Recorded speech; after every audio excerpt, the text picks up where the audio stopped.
Vi har lavet et projekt, som hedder Industrikultur for unge, som tager udgangspunkt i 10 af de 25 nationale industrikulturminder. Vi har lavet et projekt, som drejer sig om at få de unge mennesker til selv at tage et medansvar for deres læring. Det ene er et fagligt samarbejde mellem kemi og innovation og teknologihistorie på HTX. Så har vi sammen med lidt forskellige antal lærere, men et sted mellem 4 og 8 lærere, samarbejdet om, hvordan kan man bruge de her industrikulturminder i byrummet i forhold til den undervisning, de under alle omstændigheder skal lave.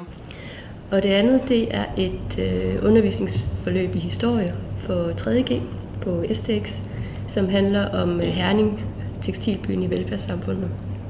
Det adskiller sig først og fremmest ved, at vi ud over at kigge i bøger og løse papirer, så er selve omdrejningspunktet, at vi bruger byens rum, at vi bruger museets genstande og billedmateriale, og i det hele taget får den tredimensionelle virkelighed i forløbet. At den der autenticitet, som museer siger, de kan, og som gymnasieelever og gymnasielærer tit efterspørger som noget andet end det at være i klasselokalet. Det kan sådan et besøg på en kulturinstitution lige præcis være grundlaget for at møde en anden faglighed, som gymnasiet også arbejder meget med, og som også at møde et andet materiale end lærebøger. Jeg synes, noget af det mest lærerige er faktisk det at skulle formidle til en gruppe unge mennesker. Jeg synes, det mest lærerige har været, at jo bedre forberedelse og jo bedre dialog man har med sine samarbejdspartnere, jo bedre bliver samarbejdet, og jo bedre bliver udkommet af samarbejdet. Vi taler til den øverste del, altså til hjernen på de unge mennesker, fordi vi vil gerne lave nogle kloge budskaber, vi vil gerne give nogle budskaber, der kvalificerer dem i skolen. Og så taler vi altså også til kroppen af dem, til deres hjerte, fordi budskaberne skal være både morsomme og spændende og udfordrende.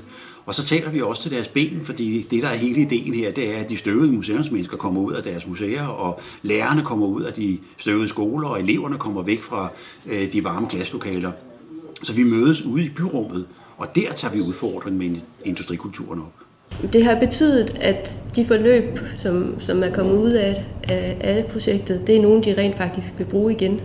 Nu har vi arbejdet med Frederiksværk som udgangspunkt, men der er jo tilsvarende miljøer i andre byer, som man kan tage fat i, så man kan jo drage sine egne paralleller ude omkring i det ganske danske land. Og så ligger der nogle generelle kilder, altså data, som eleverne kan arbejde med kvalitativt og kvantitativt, og gå ind og se, hvordan stemmer det nationale overens med det lokale. Det særlige ved vores område, det er, at vi har mange levende kilder. Altså det er stadig relativt nemt at finde personer, som vil gerne stille op til interview for eksempel. Og det gør, at vi har mulighed for at arbejde på mange forskellige faglige niveauer og på mange forskellige metodiske indgange.